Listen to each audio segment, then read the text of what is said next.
Alors la terre, c'est quelque chose qui est très simple puisqu'on la trouve sur place.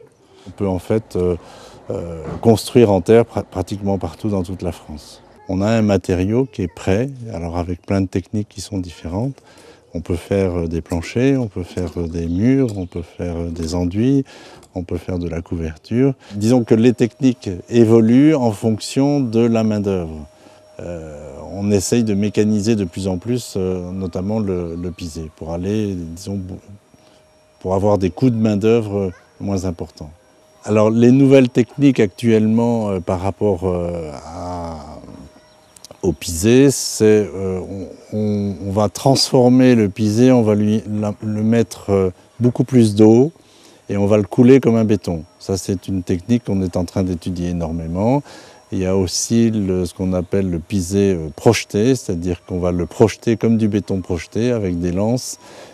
Alors les avantages de la terre, c'est qu'en fait, on a de la masse, de l'inertie thermique, et si on veut de l'isolation, on va la mélanger par exemple avec de la paille. Donc on va mettre beaucoup de paille, très peu de terre, on va avoir des matériaux très isolants. Puis les argiles, finalement, par rapport à l'humidité, par rapport à l'eau, il y a une absorption qui se fait d'une façon toute naturelle. Alors un des gros inconvénients par rapport à la terre, c'est son mode de production. C'est-à-dire c'est un mode de production qui a été abandonné depuis déjà plus de 50 ans. Du coup, les entreprises, il y en a très peu. On a affaire pratiquement qu'à des très jeunes entreprises qui remontent actuellement la filière terre depuis une dizaine d'années. La difficulté de la filière terre, c'était en fait sa partie de l'abandon un